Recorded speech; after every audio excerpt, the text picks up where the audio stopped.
Hello, hello, and welcome to another episode of Overpowering Emotions. I'm on our skill building, emotion regulation skill building series. And today I'm looking at what the co-regulation supports would look like when we're helping our kiddos co-regulate, because it's going to vary depending on their age. And I've talked a lot the last couple of weeks about the importance of making sure that we are stress-free. Well, not stress-free. We're able to manage our stress. It's impossible to be stress-free. There's always going to be stressors in life, but we are able to manage that stress and cope with that stress, right? And so we need to be able to model that and manage that so we can help our kiddos regulate their emotions because they need help. That part of their brain that's still developing, that makes good judgments, controls their emotions, helps them make good decisions, guides their behavior, manages time. It's the last part of their brain to develop, right? And so they can't manage stressors the same way as us. And actually, as they get into teenage years, it's worse because we have chemicals that are released into our brain to help us cope with stress, but that exact same chemical actually makes teens more stressed. So they're even more vulnerable. And if that stress becomes too overwhelming, kids certainly can't co-regulate, right? Or they certainly can't self-regulate. That's why they need us to co-regulate with them. They're not regulating their emotions effectively, and their brain is completely immune to any rational thinking or anything that we're trying to tell them to do. So that's not going to be helpful. So when our kids are stressed, or if they're just emotionally dysregulated, if it's anger or fear or upset, their energy is completely depleted. Sort of like an empty gas tank, right? If we think of their brain needing all of these resources to help them keep their cool, when that's completely depleted, there's nothing that they can do to regulate. It's very toxic. And that usually happens when the stress exceeds their capacity to cope, right? And they just don't have the skills to be able to do anything different. So that's why we see screaming or yelling or stomping or throwing. It all becomes behavioral because they don't have any capacity to use their words or to engage in calming down activities that we would hope for them to do. So they're going to do anything to get an adrenaline rush because their gas tank is empty. So they need an adrenaline rush just to get some of that energy back, right? So our job, first of all, is to help them manage their energy levels in the first place so that they don't become completely depleted, okay? So we have to play detective and recognize the stress. So when they're under stress, identifying that in the first place. And I think that's really helpful to differentiate between stressful behavior and misbehavior, or stress behavior and misbehavior. Okay. So misbehavior, it's when kids are fully aware of what they're doing, right? And they know they shouldn't be doing it, right? It means that they have the capacity to act one way or another. Okay, so a great example with misbehavior is I know I'm not supposed to have a cookie before dinner time, but I'm going to check, nobody's around. I'm going to sneak into the kitchen, grab a cookie, and run away, right? So I'm calm. Usually with misbehavior, we're calm. We're looking out. We're actively making the choice. And we have the capacity to, oh, mom's there, to stop and not do, just be like, do. I was just heading to look out the window, right? So that's totally within their capacity. Okay. But if it's stress behavior, they don't have any of those capacities. They don't have the option to choose anything different. They are responding in the only way they can because that gas gauge is empty. Okay. So that's why we need to help co-regulate because there is no other options. They have nothing else in their gas tank to help them make a better choice. They're not being manipulative. They're not choosing to be mean. Okay. So we got to start thinking about why is this behavior happening? Why is this behavior happening now? We often see kids, hold it together all day. Guess what? If they're holding it together all day, that's using up so much brain power, so much of their energy. No wonder when they come home, they're just letting it all out because they're depleted. Right. So if it's stress behavior, we got to go back upstream. I'm always talking about looking up the hill. Where did this behavior start from? What's going on for them? What was going on for them? And why now? And we kind of see the fallout at the end of the hill, right? That they've rolled down, and it's usually this big snowball effect of the emotions. So our job is to bring down that stress, to help them de-escalate, bringing them back down to calmness and alertness, so that we're not adding more fuel to the fire. We're not trying to reassure and make them feel better. It's just making sure they feel safe, create that safety, and that they're, able to regulate again. So that's why it's so important for us to be able to manage our own emotions, right? So yes, definitely we got to teach our kids skills. And I will be talking about how to teach our kids those skills, those emotion regulation skills 100%, because they need to become more independent. They need to learn to calm themselves, right? And if they don't become dependent, they're going to always be or independent on they're going to always be dependent on us, right?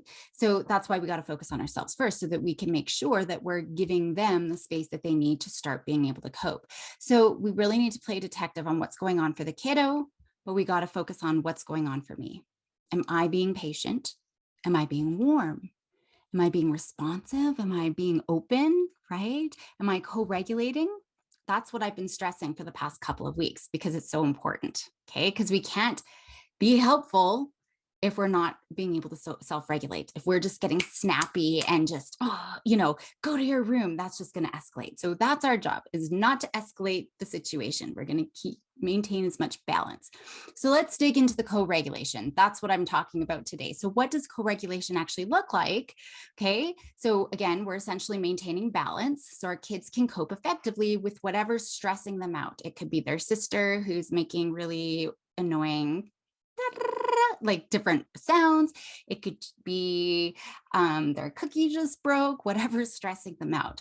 We're not reassuring them. We're not trying to make them feel better. We're maintaining that balance to help our kiddos understand what's going on for them, their thoughts, their feelings, their behaviors, and being able to adjust those. And there's a few ways that we do this. So again, our kids' optimal functioning happens when we can help fill up their bucket, fill up their gas tank or their battery. I usually have actually a battery that we will look at saying, okay, when they're optimized, when their battery's fully charged, this is when they're listening, they're getting along, they're able to, they're happy, our relationship is good. But when it starts to dip down, they're at 75%, 50%, 25%, this is what we start seeing behaviorally or emotionally. So we want to see as much as we can filling up that bucket for self-regulation, because if their cup isn't full, if their battery isn't filled, that's going to affect their emotional, cognitive, behavioral outcomes, everything that we see. And I've talked about this before, where we can use our mirror neurons, right, to affect what's happening in their brain. Sort of like when you see someone yawn, we start, it's kind of contagious, right? So our words, our facial expressions, even our hand gestures, it all influences children. So if we're going like this, right away, what's wrong, right? And they're already feeling defensive versus, hey, kiddo, right? Very different. So when we show our anger, kids are going to feel anger. When we show calm, kids are going to feel calm. So we're helpful in this co-regulation process when we're showing our own vulnerability. Certainly, we're modeling our own coping. Certainly, like I talked about last time. We need to be able to show that, but that's okay. We're using our words to talk about vulnerability. If we're stressed and we're like, I'm fine, go to your room. Okay, so maybe we're showing that we're stressed, right? But we're not really being very effective. So using our words to show our vulnerability and then modeling how we're coping. That's all really important. I've already talked about it. If you haven't checked out those previous episodes, definitely do so. But we're also focusing on our connection with our kids. That's a major, major priority. So maintaining balance and connection. So that's why we have to really maintain that nurturing stance to help them respond in helpful ways. We also need to model flexibility. Okay. We always get into these power struggles because you're right. No, you're wrong. I'm right. No, you're wrong. Red, blue, red, blue, red, blue, right? We got to be flexibility. Oh, you see red. Okay, that's really interesting. Let me hear more, right? So we're being able to model all of those things. So let's get into some what these effective co-regulation supports look like for kiddos of different ages. We always need to remember at any age, effective co-regulation involves scaffolding support. So we are, making sure we're giving the co-regulation supports that they need to be successful. And as they get older, so if we think of their battery or a cup, I do kind of like, oh, I don't have my water bottle with me today. Normally I would have my water bottle. So if you think of a water bottle, they need to have that full water bottle completely filled to be able to optimally co-regulate or regulate their emotions. When they're babies, it's empty. They have no capacity. There's no skills, no capacity. And so parents have to fill in that water bottle from the top. So parents are always addressing babies' needs. Okay. As they get older, they're going to start building that capacity, but whatever's still there, that space that's still there to the top, we have to fill in the rest. And even at teenage years, even at mid 20s, even maybe closer to 30s, there's still going to be some pieces that we need to help them co-regulate with. Okay. But we're going to scaffold that support. So as babies, we're filling the whole thing. But as they get older, there won't be so much. And so we're just making sure what is it that they need so that they can be successful. So we're going to help them build the skills. So, perhaps we start off as their wheelchair. Once they get the skills and the strength to stand, then we're going to be their crutches, for example, right? Then we can be the one hand support until they're walking on their own. So those are the examples of what I mean by scaffolding, how much support they need until they're independent doing these things. We're also nurturing and maintaining the emotional balance in all of our interactions. And then, of course, we're coaching and modeling as well. So let's jump into this depending on the ages. So when we look at preschool age kiddos, those are 3 to 5, emotion regulation is really largely influenced by the child-adult relationship. That is so, so important. They learn how to regulate through direct instruction. We're going to explicitly teach them. My 18-month-old baby, I taught her to say, I'm frustrated. And then she would go into the pantry, grab one of those little mini bottles of water. We bought them specifically for her. She could go grab it. And she wasn't actually drinking it. Sometimes she would, take a sip, but she would grab it and then walk around the house, pacing, shaking the bottle. And so she knew I would always redirect her. We talked about it and redirect her. And I showed her, modeled it myself. I'm frustrated. I'd get the bottle and I'd walk around and then say, I'm ready. And then I would sit down and talk, right? So I modeled that with her. I taught her that. So she was at 18 months. She could say, I'm frustrated, however she could at 18 months, grab that bottle and walk around. And then she would sit down and say, I'm ready. Right. And so that's what we can do. Modeling is so critical at that point. So right up to preschool years, right up until 5, where we're showing them, explicitly teaching, but we're also prompting them as needed, right? Oh, water. I could see her getting mad. Oh, pantry, water, right? She's like, oh yeah. And we're going to reinforce them when they're using those strategies because they need to learn. We're going to teach their brain, hey, it's worth my while to do this strategy. It's worth my while to figure out how I can keep my cool, right? Oftentimes they burst into a big eruption and then we swoop in, usually angrily, or we're trying to teach a lesson. Either way, we're escalating the situation. That's actually very rewarding for the brain. So we are reinforcing the freak out behaviors. So we got to teach the brain, actually, it's more in my interest and it's way more reinforcing to do the skills that I need to do. So that's why we're not going to engage them when they're freaking out. Okay, it's just saying, oh man, you're upset. I'm just gonna be on the couch when you're ready, or I'll be on the front step when you're ready. So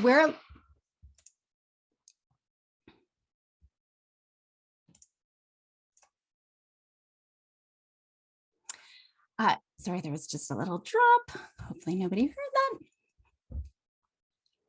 So we're labeling their emotions for them as part of this, right? So in a tentative way, though, because we don't want to be putting words in their mouth, but at this age, certainly we can be doing that, right? We don't want to tell them how they're feeling or putting those words, but we can say, oh man, that looks really frustrating, right? And I often have these little emotion cards. I'm like, oh, it looks frustrating. And they can be like, no, it's infuriating. Maybe they won't know that word at that age, but just so that we can be tentative, we're not saying it is that way, it looks that way, but they can start thinking about, yeah, it is frustrating, or definitely we're going to be modeling that. But later on, we can debrief too and see, we want to be that little voice in their head, right? The little Jiminy Cricket in their head, because they're not able to do that yet. Everything that they do to guide their behavior comes from external sources, meaning parents tell them, oh, don't touch that, it's hot. Eventually they'll start saying out loud, oh, don't touch that, that's hot. And then it's just like the Jiminy Cricket, right? Until it starts being internalized. So we're going to be modeling all of that calming that we want to see. And we're going to be really guiding the self-talk and encouraging them to do the same as well. Right? So eventually, when we're doing that process enough, they're able to do that process enough where they can identify their emotion and what they're going to do. Right? So it's a lot of teaching, a lot of coaching around talking about our emotions, sitting with our emotions, and problem solving the next step, if appropriate. There's a lot of proactive steps. We're not waiting until they're upset to do this process. No, we're going to be, again, modeling when they're calm, but even talking every day at dinner time, looking at the cards. Oh, I'm feeling really happy, or I'm feeling really tired. And looking at the cards, being able to put those words to how we're feeling right now. We also need to teach and coach around what are the specific rules? What are the specific expectations if you were needing to address any behaviors, right? When we're looking at self-regulation at this preschool age, it's really supported through those external consequences. So good things happen. Like I said, when I express my feelings, when I can cope in effective ways, good things happen. It's in my worthwhile to do that. So we really want to ensure that we're teaching the brain that lesson, that it pays off when I can cope instead of having a complete meltdown and getting all of the attention that way. But when they get so dysregulated, it's not like they have that choice. So we got to be really careful, right? So even if they get so dysregulated, they don't have a choice, it goes into emotional meltdown. How can we get their prefrontal cortex back online as fast as possible? So we'll reinforce them. Even if they've had the meltdown, the reinforcement comes later once they do eventually get back to that place where they can calm. I just want to quickly talk about the role of language. If you've heard me talk before, I talk about the language at this point and why it's so important. Language is so important for all of our kiddos, but there's really specific considerations at this preschool age because we got to think of what's their receptive understanding of language. How much can they understand when we talk, and what's their ability to express themselves, right? So a lot of kids struggle, and even just with the word retrieval, they might know the words mad and angry, but they might not in that heat of the moment be able to get them. So we really need to be able to look at what are their skills and their executive functioning skills and their impulse control. Those are the very last parts of the brain to develop. So we got to consider all of those things. So here's an interesting thing to know. Like I've already kind of talked about, I just want to get into this just to make sure you already understand this. The parent verbal skills, that's so predictive of impulse control. So I'm going to say that again. Parental verbal skills are predictive of impulse control. So what does that mean? If you're able to express yourself, saying, I'm really frustrated, I had a really long day, you're able to express yourself using your words, you're going to help your children express themselves using their words. And when we do that, we're improving their impulse control. So impulsivity, right? So the more we model that, the more we teach it, the better behavioral and impulse control we're going to see with our kids. But if you don't react behaviorally and you don't express using your words, they're going to have more trouble. So if you're just lashing out right away, you're really reactive and you're not using your words, we know that they're going to have more behavioral challenges. So that's why I keep focusing on managing our own stress, being able to self-regulate, being good role models for talking about how we feel and what we're going to do about those feelings. That directly correlates with their behaviors. Language is also important for learning strategies for self-regulation, because otherwise we're just going to always overreact emotionally, behaviorally, punch kids in the face, right? So by being able to take that step back, us as adults because our brain hopefully should be fully developed, we take that step back and we're going to take we're going to open up our eyes wide. What's going on here? So we can take in all the information, having a real curious, objective stance, and then talking through our feelings and why the situation is so important and why I'm so angry right now and what I'm going to do with that. So taking that time when everyone's calm, again, explaining the rules, explaining the rationale for behaviors, the rationale for, even with my 18-month-old, why it's important. If you're frustrated, you go to the pantry and then we can talk and figure it out, right? And usually it's there's a broken toy or something was getting in the way. And so go and do that and come back. And then look, we can find an answer. We can find a solution. So really being able to be concrete at this age is going to be so important. Saying be good is not helpful. Don't scream, definitely helpful, because all they're hearing is the don't. Their brain's going to be like, oh, this is really important. Scream, right? We have that ironic processing. They're going to definitely just do the opposite. They have to have a very clear understanding, right? So again, we're being that little Jiminy Cricket, that little voice of conscience in their head, because theirs hasn't developed yet. So we're giving them the language. We are giving them that understanding and the follow through so they can start developing those things on their own, just like Pinocchio, right? He wasn't a real boy He needed Jiminy Cricket to help him think through situations. He still didn't listen to Jiminy Cricket, right? But eventually, Pinocchio started to do those things for himself. And once he was able to make his own decision, a positive decision, he became a real boy, right? So no, he didn't always listen, and he needed to learn some really hard consequences on his own, as all children do. But somewhere along the way, that Jiminy Cricket voice internalized and it started to become his own. So again, we're helping kiddos label their emotions. That's helping them start to evaluate the situations and eventually learn how to react in helpful ways. So we are giving it. So those are for our younger kiddos. Now we get to middle childhood, kind of 6 to 10-year-olds, right? Here we're adding on to that. If they don't have those emotional literacy skills, we got to make sure that they're still having those. Okay. So we're still going to be their inner voice. We're still going to be modeling and labeling all of those emotions and what to do with it. But here in this middle childhood, we're teaching problem solving skills as well. We're modeling conflict resolution skills. We're providing them the time and the space they need to be able to manage their emotions.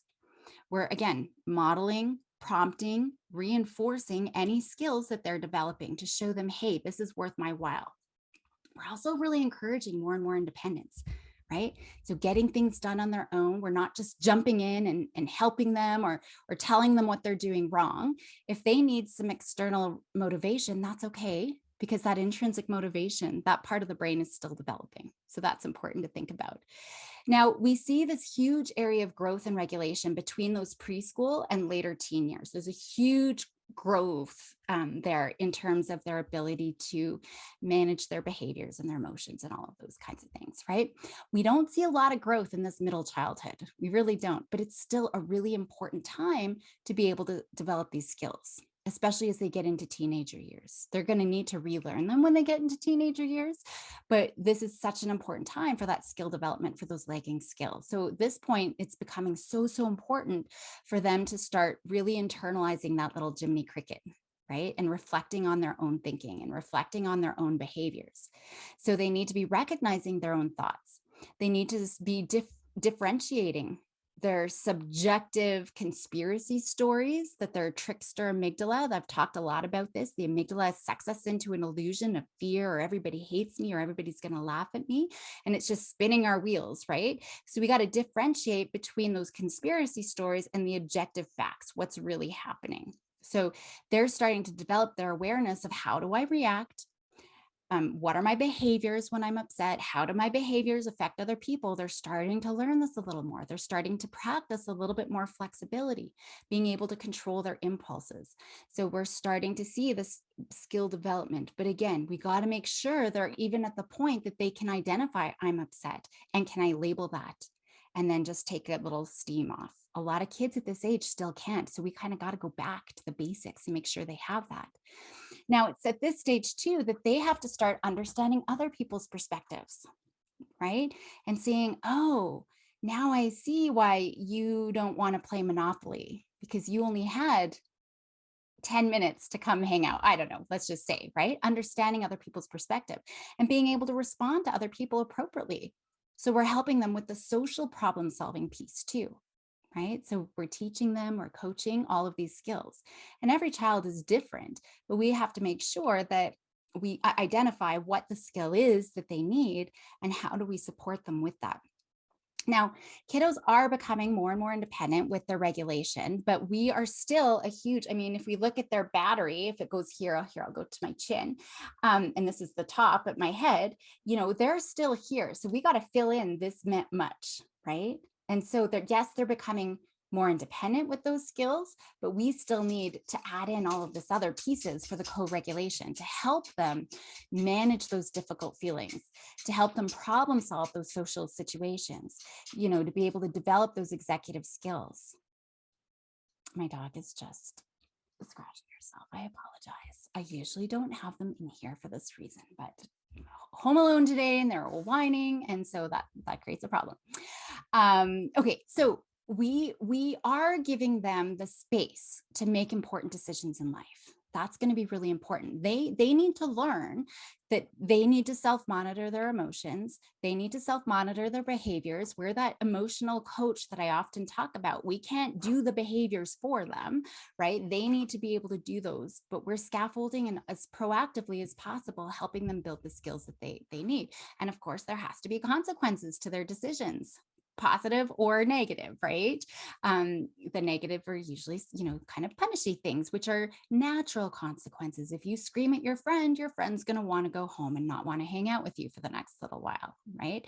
But we're making sure there's still structure, there's boundaries, there's consequences that we're going to follow through with. Sometimes it is natural, the friend just walks off, but sometimes there's things here that are logical that we need to make sure that we're implementing. So we're helping them develop those skills, develop that independence, but also within, structure and boundaries. Then we get to adolescence. So these are the tween, early teenage years, but really, so 11 to 14 is that early adolescence, but all of this that I'm going to be talking about goes right through teenage years, right to early adulthood, because that prefrontal cortex doesn't fully develop in girls until mid-20s, boys even later. Okay. And then if you've got a kiddo with ADHD or anything like that, it makes it even worse. So here, we got to monitor and we're coaching more. So hopefully, again, they still need those skills. If they haven't developed those skills, we're building their emotional literacy, getting them to the place where they can identify, how am I feeling? What am I going to do with this emotion? Am I getting sucked in with an illusion, or is there objective facts here, right? But whether it's around getting things done, using those executive functioning skills to help them with emotion regulation, with time management, finishing homework, handing in their homework, organization, prioritizing. We're collaboratively problem solving. I mean, we want to collaborate with our kids all the time, but more and more, we're giving them more voice and making the final decisions for themselves, right? Even around things where they're getting into trouble for, right? We're collaboratively talking with them. We're going to talk about, okay, what do you think? You smashed up the car. What do you think the consequence should be here? How are you going to fix the situation? Right? So it's not us telling and demanding, we're asking questions. Through every stage, we're asking questions. That's getting them processing and thinking, right? If we're just telling, it becomes wah, wah, wah in one ear and out the other. So we're still coaching healthy stress management. We definitely have to do that in the heat of the moment. They still need that time. They still need that space to be able to regulate themselves, even if they're 22 years old, right? We can't just, you got to talk to me respectfully and you can't just walk in here and do whatever you want. You're still living under my house, my rules. None of that's going to help. We need to give them the time and the space. Okay.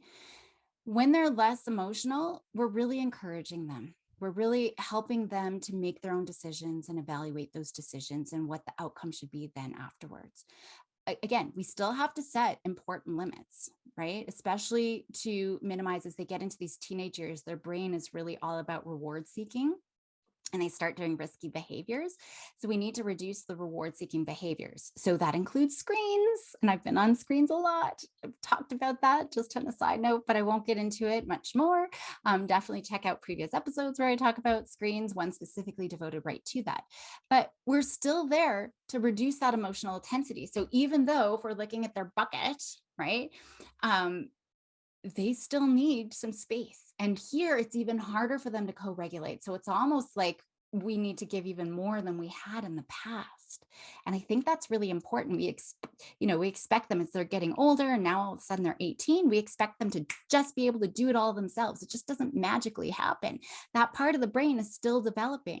And there's so many other things going on in the brain. We almost have to fill in that water bottle a little bit more than we did when they were 8 years old. So we're still there to reduce the emotional intensity of situations that exceed their coping skills. So that's what it is. When they're lashing out, it's because their battery's completely depleted and they don't have the skills to cope or to, get alerted and fill up that battery again, right? They just can't regulate their emotions. And so they're just tangled up with these big stressors and emotions. So they need to respond in helpful ways. The only way they can do that is if we're responding in helpful ways. We're maintaining that emotional balance. We're not adding to that upset. That's really important. So there's a few really important considerations when we're thinking about our tweens and teens, okay, more than other ones. These kiddos are way more reactive to stress than younger kids. and way more reactive to stress than adults. With all the changes that are happening in their brain, maybe I'll do an episode on specifically what that is. But for now, there are just so many changes happening in their brain. So they have this huge increase in reward sensitivity and sensation seeking, right? So that can make some of their behaviors just so problematic. We see them making really stupid sort of impulsive decisions. If you're asking your teen, what were you thinking? They probably weren't, right? And so they've got this reward seeking behavior, fast and furious, and that can result in really big emotional outbursts. It's almost like we see a regression in that emotional intelligence and their emotional reactivity. So we need to remember that their emotional brain is far stronger than the cognitive brain, right? The cognitive brain, which is supposed to help dampen that amygdala, it's actually that amygdala, the emotional brain is far stronger. Meaning this is a really bad time to try to rationally talk to our kids and tell them not to freak out. It's not a big deal. You need to talk to me respectfully. You got to follow my rules, right? We actually almost need to expect these big emotional reactions, to be honest, just because of all the changes in their brain. So like I said, they really do seem to regress in these years. And it's because their brain really is like a preschooler's at this point, just with all of the changes. And they have very low impulse control. And so when we have very low impulse control, because the reward seeking part of the brain is just stronger than ever, we're going to overreact emotionally. So we kind of got to expect that. And it does worsen when they're around friends. And you might see that. I have a teenage daughter, and boy, is she sassy when she's with her friends. She transforms into this mean girl almost sometimes. I shouldn't say she's such a great kid, but I do see that difference when she's hanging with us, just at home with the family. And then as soon as friends come into the picture, and certain friends too, right? Some friends are still really lovely, but some friends are a little bit more attitudey. And so that's why kiddos, they're so easily influenced by peer pressure. And especially when they're starting to experiment, they're starting to try new things, and the social belonging piece becomes so important in their lives. We definitely see this.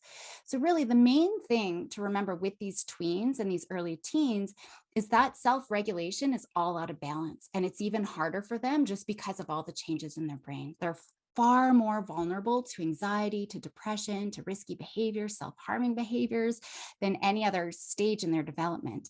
And so it's really important for us parents to remember, because we often put way more pressure on them, right? We're adding to the pressure that they already have. We are losing our patience for them, right?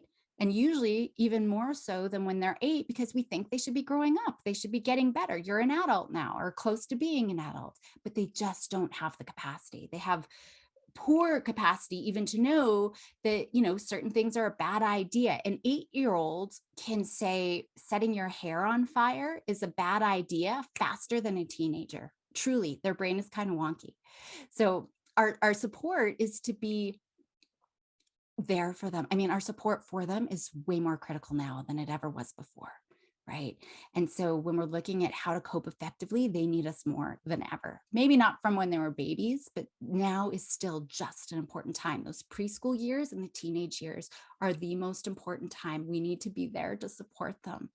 And we still need to monitor their behaviors. We have to really try to reduce their exposure to risky situations. They cannot self-regulate on cell phones and, social media. So we definitely need to maintain those boundaries. That's so important.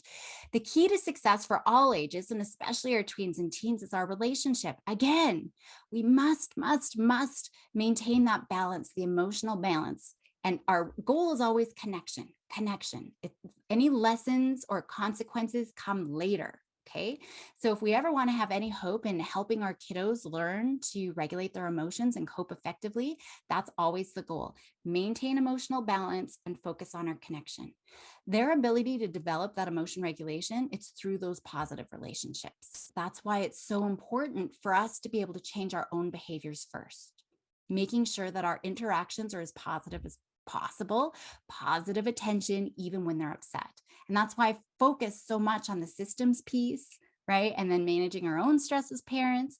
And if you're working with parents, helping them, that's always the first goal, right? Making sure they're in the place to do the work they need to do before we can start working on the skills for the children. So that's going to be really important, because we can never then expect our kids to self-regulate and regulate their emotions if we're not. So remember, no matter what age, how we interact and how we react to our children and to stress, it's so critical for our kids, for our teens, for our young adults. So if an adult's having a problem managing their emotion or managing their behaviors, they need to do their work first. I always tell, if you're doing half the things for your kids and getting half the support for your kids, you need to do that for yourself. So it all starts with positive attention, which is, I find, something that a lot of adults actually have a hard time doing, especially when a kid's freaking out and being disrespectful and they're swearing and they're throwing stuff and ruining stuff, right? So what do we have to do to reduce that escalation? Maybe we have to reduce demands in the moment. Maybe we have to let go of expectations in the moment to help build success from the start. Right from the start, if you want to truly work on this, maybe we're just reducing demand so I can be successful and co-regulating you and you can be successful coping as well.